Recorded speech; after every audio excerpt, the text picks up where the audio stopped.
One of the things I ask people to use is two things that's really important, and I love using technology anytime we can. City has C-Click Fix. I'm not sure if you ever heard of it. Awesome. Download the app to your phone. C-Click Fix, you can report any issue to us that's an issue on there. Potholes is one of them.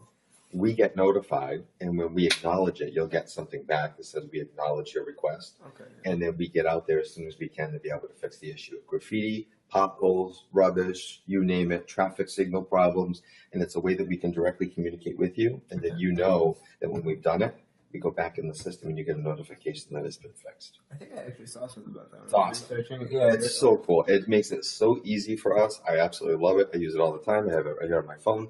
And the cool thing is that if you're in another city or town, and this is really awesome.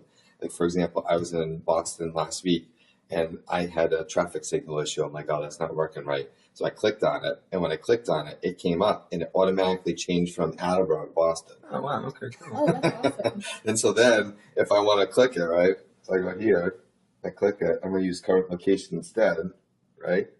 There you go. And I'm in Attleboro. That's cool. Isn't that awesome? Yeah. That's So awesome. honestly, sign up, and then just try it. So put your information in, and then once you're registered in, and then you can say what you can look at neighboring issues, my profile, report an issue, and then you can take a picture of it with your phone and show us where it is, and it pinpoints you like it's pinpointing me at City Hall right now. There you go. It's really cool. So that is an awesome app, and I urge everybody to use that.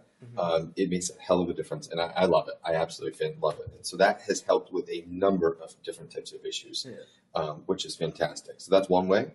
The other way, too, we have worked on trying to get down our response times as much as we can to issues.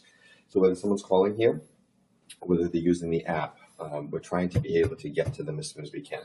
But we have very limited resources too. So we're trying to use technology to tell us the best things, where things are coming up, and trying to resolve them as quick as we can as a service that we provide to people, 42,000 people who live here.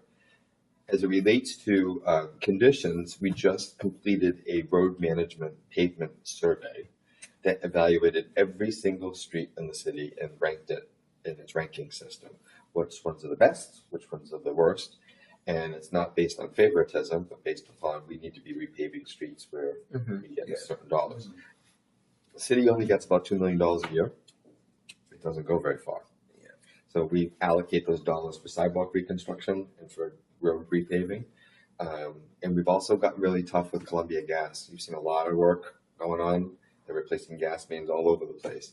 So we've worked out a large contribution from them to repave the street afterwards. So once the trenches settle after 6 months to a year, then we go back and then we repave the street. But Columbia Gas is helping us with that. It's significant.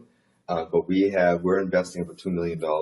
We're going to have to increase the amount that we're investing into the road system because it's not going to be enough to keep up with the demand. So that's going to be one of our newer challenges, in addition to all of our other challenges we have, that we're going to have to put in more money than what the state gives us, because we need to kind of step that up a little bit. Yeah. Of course. So actually, the next Am I okay on the traffic one? You talked about that. Yeah, that's fine. But there is an important factor, because specifically at the Shell station, that intersection right there isn't owned by the city. It's by the state highway. You actually get, not that I want you to get in the traffic, but if you're on the side of South Avenue as you're approaching Lathrop, where the Shell station is, you will see a sign that says State Highway begins here, and on the other side, State Highway ends. Okay, so that intersection is within the state layout. At some point in the future, what I'm asking them to do, they're going to have to redo that whole interchange, very similar to what they did in North Attleboro at Exit 5.